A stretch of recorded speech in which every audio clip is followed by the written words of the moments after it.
Number 4 is Origin of Symmetry by Muse.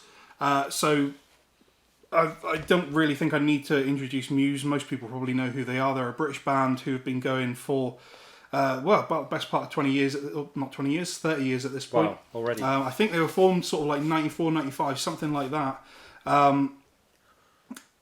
This, to me, is their best album by a long shot. It's kind of the culmination of everything that they'd done previous, which in the album Showbiz, which not a lot of people really heard until well after their kind of rise to popularity. But this has a lot of their biggest tracks and has that right balance of like weird kind of ostentatious piano and big orchestral kind of sounding stuff while still being a rock album. You know, I think later on down the line they kind of got a little bit up their own ass, and then, you know, by now, like, their modern stuff, not big on it, to be honest. Like, they've really gone down that kind of, like, just, I don't know, it's just a bit cringe. Like, all their new stuff, it's too overtly, like, charged in terms of, like, the lyrics and stuff and what they're saying. Like, you know, they're not a punk band. I don't care about their kind of, like, desire for rebellion and anarchy. I want to have, like, weird fucking spacey alien sex sounds coming from this band. So this is that kind of sound. I remember, I've never really been a fan of Muse, but I remember in the early noughties where it was all like the whole electro clash in octave bass lines and stuff like that. And I remember they brought a couple of tracks that was very much going down that kind of like indie band merging with electronic. It was quite good. And I think they're great. I've seen them live. I've not seen them live, but I've seen them on TV a few times. But I've never really been a fan of their music, and I know you're going to tell me about this artwork. Yeah. So the album itself, like, they actually had like an artwork contest. Okay. So it was like just fans of Muse basically entered in different pieces with their artwork. Yeah. Okay. And this was the one that won. And again, like we've had so many times before here, really simple piece, but there's something about that like weird sparseness and kind of almost seems to be like a reference to the Heart Machine, that installation in Alaska in the US, which kind of fits with their sort of Muse's kind of conspiracy theory kind of like their leanings into that weird sort of shit. So I think that's possibly why they picked it. It looks like some sort of weird radar array or radio array or something like that.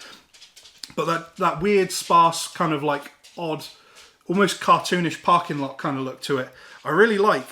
And like, what was nice is that the artworks that didn't get used for the rest of the album, they like used those as covers for the singles. Oh wow, that's pretty good. And actually, we can go through them here. Yeah. So you've got a load of the different ones there. And I think as far as like the overall options that were available, I do like that. I love that one. I think this was probably the best one for the album as a whole. Some of them are a little bit... I kind of like this one. That's pretty nice as well. That to be fair, if they had had that competition like in the past 10 years, they probably would have picked that, because that's a lot more leaning into what they kind of want to send as a message these days. But yeah, I think... I mean, I've got to say, I wasn't a fan of the artwork and everything, but now you've told me that was a fan's artwork. Yeah. And like inside all the fans did the... I think it's such a great way of involving the fans in like your work. Yeah, 100%. So I've got to take my hat off to Muse. Yeah, I think as well, it's the most... For such a simple cover, it's probably the most interesting cover that they've had of their entire discography. Okay. Showbiz has kind of like got that weird kind of late 90s digital art, like a girl photoshopped into space or whatever. After that, you've got Absolution, which is just a guy stood. It's just like stood on a grey, like, I don't know if it's gravel or like concrete or what. That's it. And then like some of their other stuff, Second Law is like a weird, it's like a projection of like a brain scan or something. Right. But it's like, it's all right, but there's nothing to it. And like Drones especially, that album cover sucks. Really? That album cover actually is like a worse version of that. Well, we are going to be doing a future video on awful album sleeves. Oh yeah, I've got plenty of those. A few out there. So yeah, this I think like album cover wise is the best they've done, and album music wise is the best they've done. Like tracks on here, you've got Newborn, Bliss, Plug-in Baby, Feeling Good, of course, which everybody knows. I will say, like, the popular tracks on here, and this isn't just me being a contrarian, Plug-in Baby, I was never a big fan of that song. Don't really care for it at all, and that always seems to be, like, the big one that everybody kind of really, really loves. But to me, it's just Matt Bellamy just going up the harmonic minor scale ad nauseum. There's nothing much else to it. What album did he have out in the early noughties?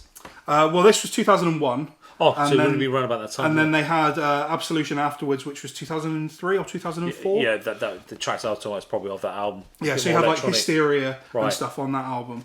But yeah, there are some of the actual album tracks rather than the singles, like Space Dementia. That's like this weird piano symphony kind of thing, loaded in reverb. Like there's shitloads of reverb on it, but it sounds fantastic.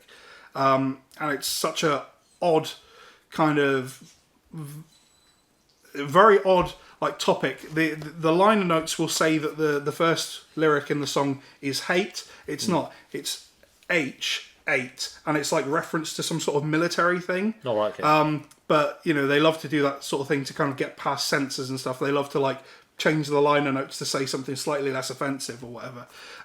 Citizen Erased is probably the standout track for me.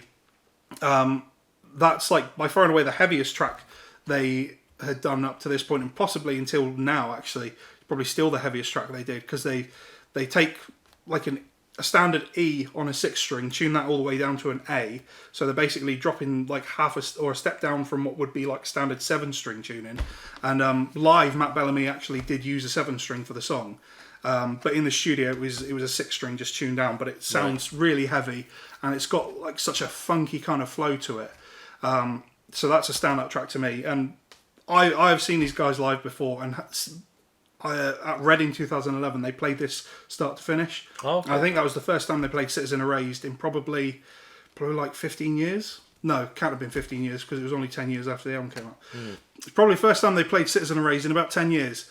So yeah, it was nice to see that. But yeah, solid album from probably their sort of like best era, and really solid artwork.